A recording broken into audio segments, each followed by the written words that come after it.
aya barudak di bumi tuh. Vio sareng Talita tuh di bumi aya barudak tepang deui sareng Nini Oce sareng Vio sareng Talita dina acara Caki carita kitab suci. Yeuh Vio Talita barudak di buminya.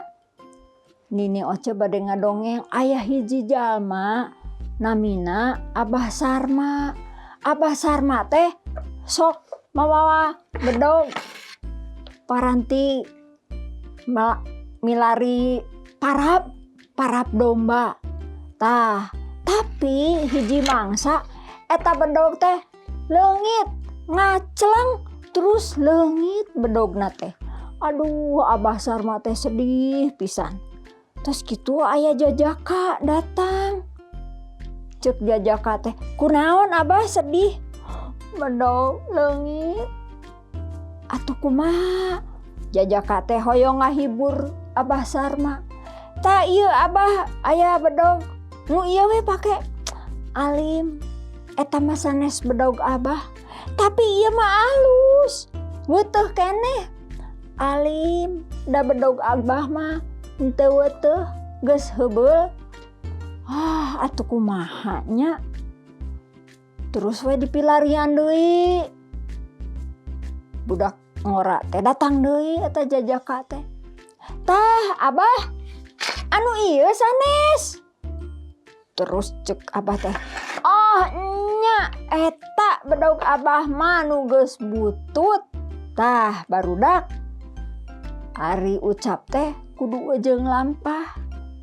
Ngaku-ngaku kudu milampah nu bener tapi ari lampah henteu. Tah urang nulad ka Abah Sarma.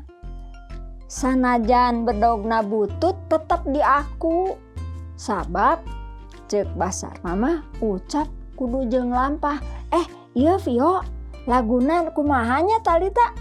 Anu ucap saluyu jeung lampah teh sabab teh ucap jeung lampah urang teh kedah kitu saur Gusti nya. Nyanyina teh kumaha nya?